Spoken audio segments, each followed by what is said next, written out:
যেটা আওয়ামী লীগের vote bank, এটা হচ্ছে বিএনপির কিছু মানে বুদ্ধিজীবী আছে, অ্যাক্টিভিস্ট, তাদের বের করা একটা আইডিয়া। আওয়ামী লীগের ভোট নাকি বেড়ে যাচ্ছে, এটা তারা পোট্রে করেছিলেন কয়েকদিন।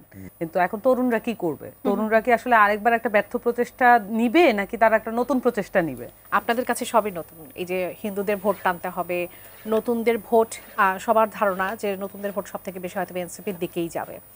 তো আমি একটু প্রথমে এটা নিয়ে একটু শুনতে চাইবো যে আপনাদের আসলে পরিকল্পনা কেমন আগাচ্ছে, যে হিন্দুদের আকর্ষণ করার জন্য, তাদের ভোট প্রাপ্তির জন্য আপনাদের পরিকল্পনা কেমন? প্রথমত, আমরা যেহেতু নাগরিক মর্যাদার কথা বলি, আমরা বিশেষায়িত করে নেগলিজেন্সের পক্ষে না।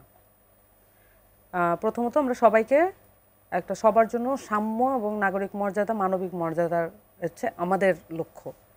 তো বিশেষায়িত করার প্রয়োজন কখন পড়ে? যখন আপনার নাগরিক তার প্রাপ্য মর্যাদা পায় না।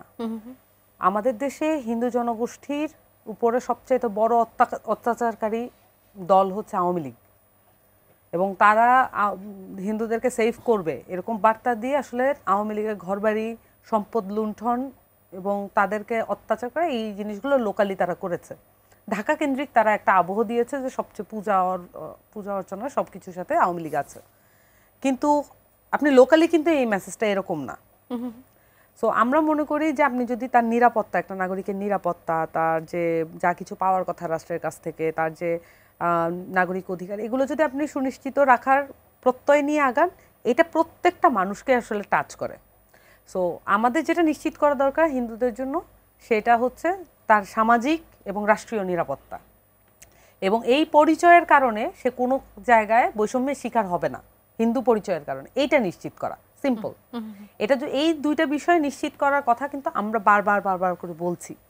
এবং আমাদের দেশে যখন একটা সংকটকালীন মুহূর্ত, এই যে পূজা অর্চনার সময় বলা হয় যে প্রচুর হামলা হবে, আক্রমণ হবে, আমরা আমাদের দলের পক্ষ থেকে, এটা সব দলই করেছে, আমাদের দলের পক্ষ থেকেও কিন্তু ভলান্টিয়াররা ছিল, তাদের সাথে বিভিন্ন সময় মেলামেশা হয়েছে, এবং আমরা মন্দিরে যাওয়া আসা এবং তাদের সাথে আলাপ আলোচনা করা, কিভাবে আমরা এই সামাজিক নিরাপত্তা বলয়টা আরও কঠিন করতে পারি এবং এটা দুর্ভেদ্য করতে পারি, যাতে এখানে কোনো ধরনের অপশক্তি এসে এটাকে চ্যালেঞ্জ করতে না পারে, সেইটার জন্য আমরা কাজ করি।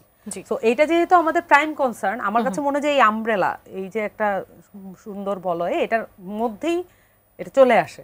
কিন্তু এইটা নিশ্চিত করতে হবে যারা পিছিয়ে পড়া বা যারা একটু আক্রান্ত হওয়ার সম্ভাবনা আছে, যারা একটু মাইনরিটি বলতে যেটা বোঝায় আর কি, যদিও আমি শব্দটা এইভাবে পছন্দ করি না। সো এটার আমব্রেলা আন্ডারে যারা যারা আছে তাদের জন্য স্পেশাল ফোর্স, স্পেশাল নিরাপত্তা, বিশেষ গুরুত্ব দিতে হবে তাদের। আওয়ামী লীগের সমর্থক যারা আছে, ভোটার আছে, তাদের ভোট টানার জন্য বিএনপি বলছে যে যারা দেশদ্রোহী, যারা দেশ বিরোধী ছিল তাদেরকে ভোট দেবে না।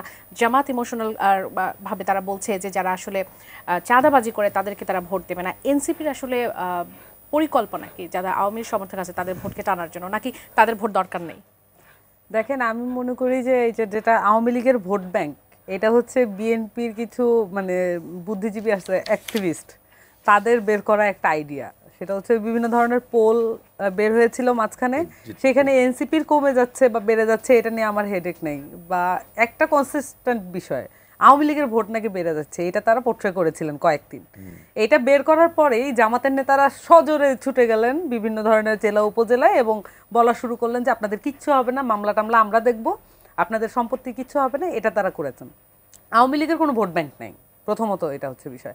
আপনি যদি, আবারও বলছি, আপনি যদি তাকে তার ব্যবসায়ের নিরাপত্তা দেন, তাকে যদি বলেন যে অন্যায়কারী ছাড়া কাউকে আপনি ধরবেন না, আপনি যদি তাকে শুধু জেল, জুলুম, হুমকি এবং মামলা বাণিজ্যের শিকার না করেন, তাহলে হচ্ছে আওয়ামী লীগের কোনো ভোট ব্যাংক নাই। কিন্তু আওয়ামী লীগের ভোট ব্যাংক ক্রিয়েট করে রাখা হয়েছে।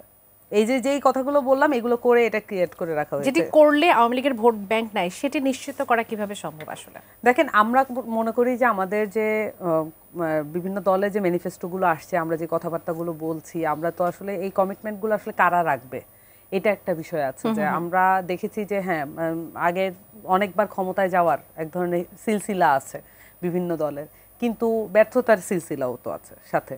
কিন্তু এখন তরুণরা কি করবে? তরুণরা কি আসলে আরেকবার একটা ব্যর্থ প্রচেষ্টা নিবে, নাকি তারা একটা নতুন প্রচেষ্টা নিবে? এটা তাদের কাছে খুব ক্লিয়ার বিষয়। এবং কর্মসংস্থান তো তার খুবই প্রায়র একটা কনসার্ন। কিন্তু এমন যদি হয় তাকে আসলে রিটেনে পাশ করে আসতে হয় শুধু, তারপর বাবর ভাইয়ের কাছে যাইতে হয়, তাহলে একটা সমস্যা তৈরি হবে না? তো তারা যেটা করবে তারা যেটা মনে করবে যে এটা সিস্টেমের মধ্যে কিভাবে আসবে কর্মসংস্থানটা, এইটা ফাইন্ড আউট করার চেষ্টা করবে। হয়তো এক্ষেত্রে প্রতিষ্ঠিত রাজনৈতিক দলের চেয়ে ইনোভেটিভ এবং সৃজনশীল রাজনৈতিক নেতৃত্ব তারা বেছে নেবে।